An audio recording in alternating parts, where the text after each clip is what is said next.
since.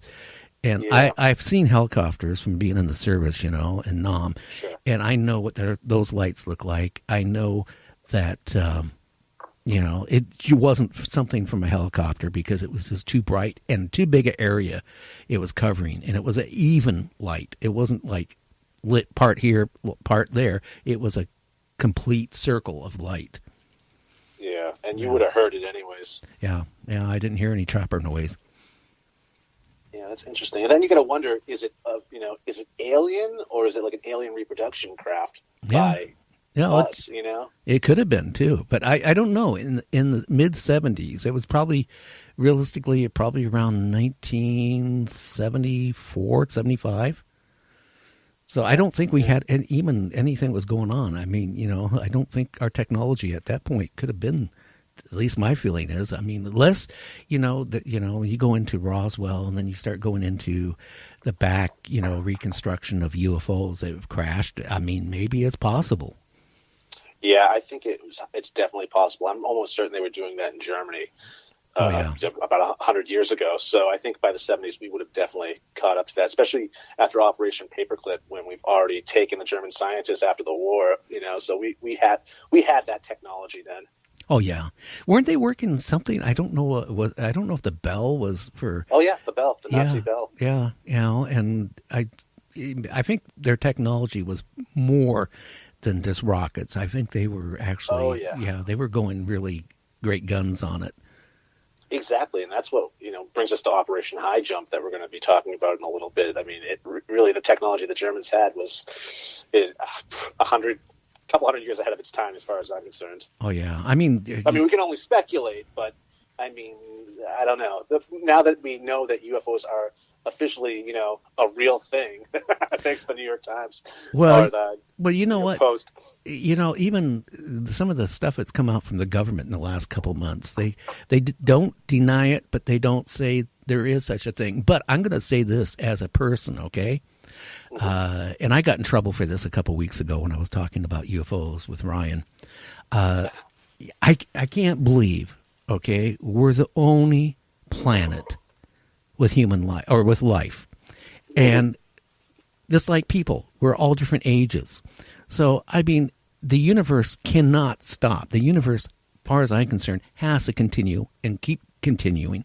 So I do Oh yeah, believe there is life out there, and if people sit there there and has to be. something is wrong, if somebody can sit back and say, well, there's no life, we're the only life, you No, it's know mathematically impossible that we'd be the only life form in the galaxy, in the universe. no and it's just been too many cases of all over the world, for the last probably, well, going back before Jesus, of Yeah. Oh going yeah. back in the caves and stuff like that, drawings of spacemen and flying objects that look like UFOs, done by Yeah. prehistoric man. So it Yeah. tells me that there's something out there, and and cattle, Oh, cattle yeah, mutilations. and that. Uh, I think that's us. I think that's our military. That's the disinformation right there. They're trying to frighten us, make the aliens come off scary if there are in fact aliens visiting us. well, I think that's a part of. well, you know what? If they, if the government did honestly say, "Hey, we're being invaded, or not invaded, but visited by aliens," do Yeah. you realize? At least my feeling is that our society would collapse very fast, because that would kill the belief in the Bible. It's going to kill the belief in what the government has told us from the very beginning, and I think people would just go into a mass panic.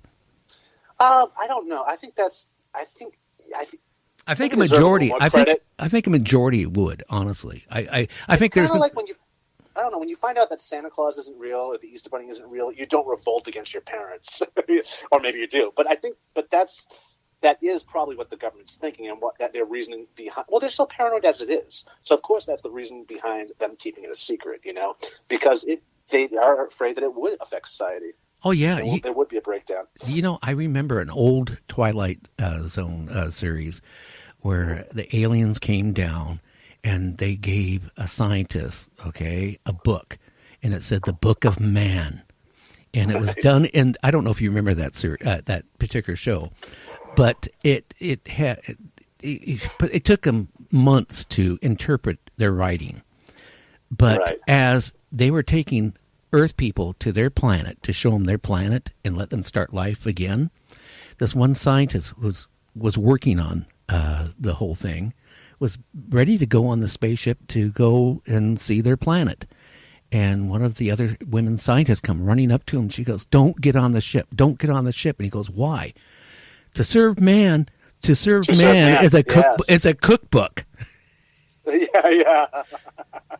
So, I mean, you have to we look at ourselves, right? We eat everything that's below man, don't we? We eat crocodiles, we eat, cattle, we eat insects, we eat everything.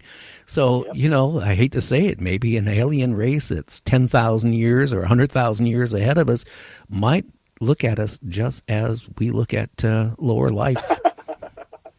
Well, yeah, and I've read some places that if there was alien life that shared some of our anatomy, they'd probably be vegan or vegetarian. Yeah. Hey, barbecue sauce. I bet they got some really awesome barbecue sauce. Yeah, I would. Atomic barbecue sauce. Yeah, atomic, yes. But, it's just so many, I that's why I got to keep my eyes open and my belief open that there is, UFOs. And then you get into the Roswell and you get into some of these things where it's so hard to dispute that something happened. I mean, when we go into Roswell for a second, when it originally, the so-called crash, right? The military announced that it was a crashed UFO and then quickly changed the story and said it was a weather balloon. But it's really strange. I don't know if you want to talk about that or what you want to go into, but it was really strange that there were so many witnesses to it, and there were some artifacts that people got a hold of that couldn't have been produced on Earth. Yeah, the foils and whatnot they collected. But yeah, no, it's just another disinformation campaign. I've heard all different reasons for that. It was either a weather balloon or it might have been a Japanese weather balloon. Because I guess during the time of the war that Japan was sending up fire bombs attached to balloons. Oh, yeah. And a lot of them, They landed near you in Seattle and whatnot. They were actually being put out up there. And so they were saying that could have possibly been what it was. So, I mean, all these things are interesting and possibly believable, but something happened in Roswell.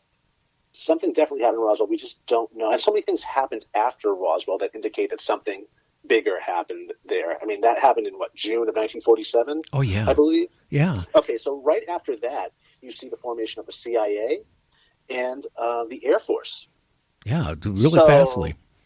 Yeah, right after. So it's like something bigger might have been going on. No one talks about that or makes that connection. I haven't heard it anyways, but I looked at the dates and it's like, oh yeah, okay, so it's almost a response to whatever unexplained event happened there.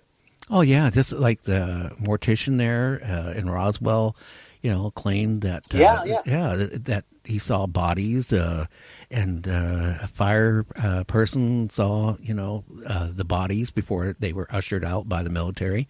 And I kind of find it strange too that if it was a weather balloon, why would they send over 100 and some troops, hand to hand, searching the ground for any remains of a balloon? Yeah.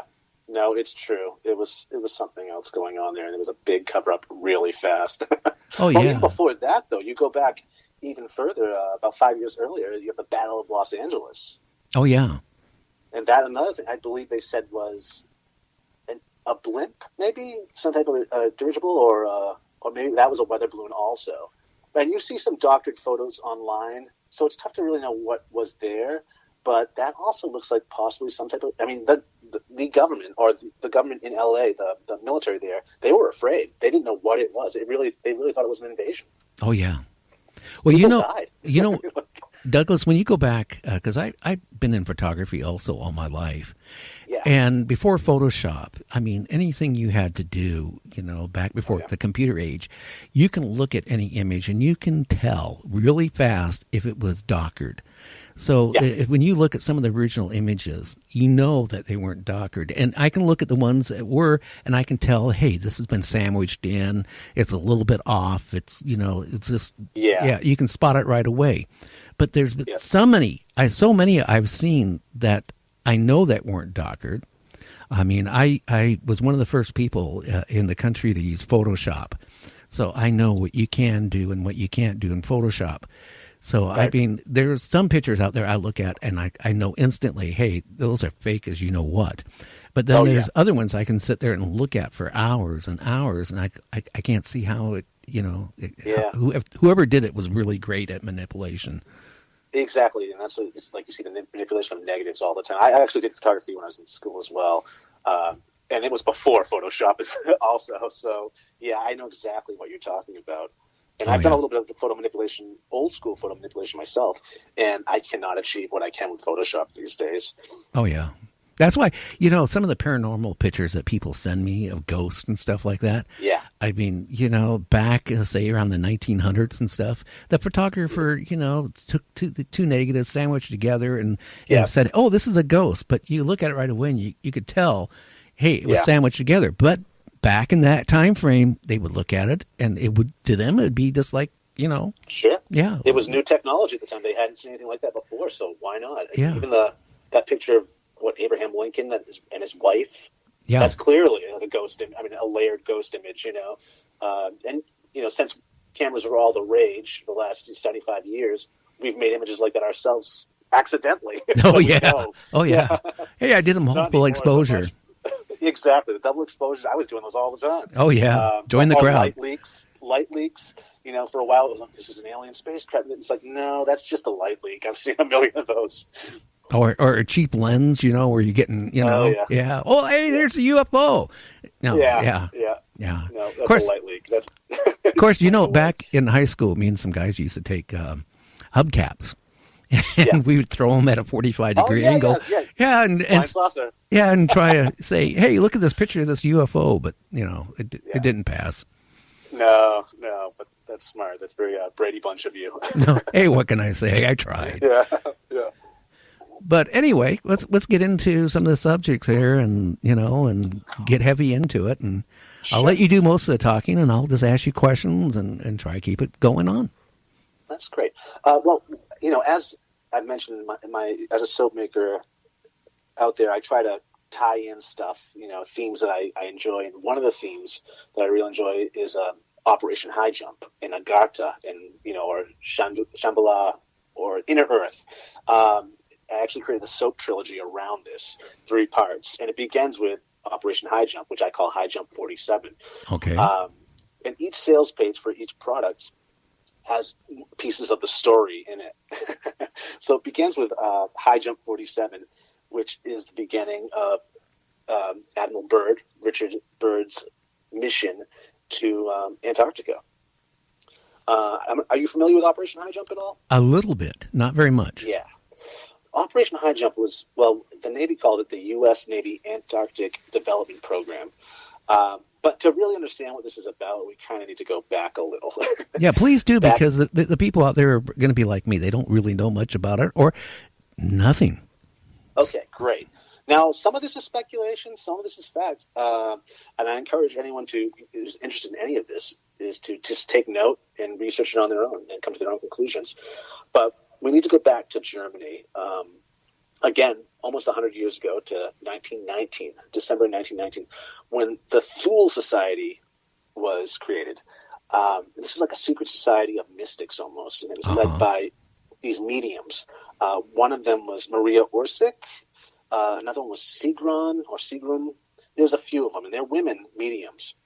They had long, flowing hair, really beautiful, and a lot of the higher-ups, in the SS and whatnot, were part of this society even back then, before the SS was formed, obviously. But the same, cast of characters are there from the beginning. So they create the Thule Society, and they have this big focus on the Taurus constellation. And due to their long hair was treated like antennae almost. They could communicate with these aliens. And so this society combined mysticism with technology. And, they had technicians in there, engineers. And the same group that was, as in Indiana Jones, The Last Crusade, or in all the Indiana Jones almost, whenever there's a Nazi search party searching for some object or whatnot, that was pretty much the Thule Society right there, or the beginning of the Thule Society. And also, I'm trying to think what his name was. Victor Schonberger.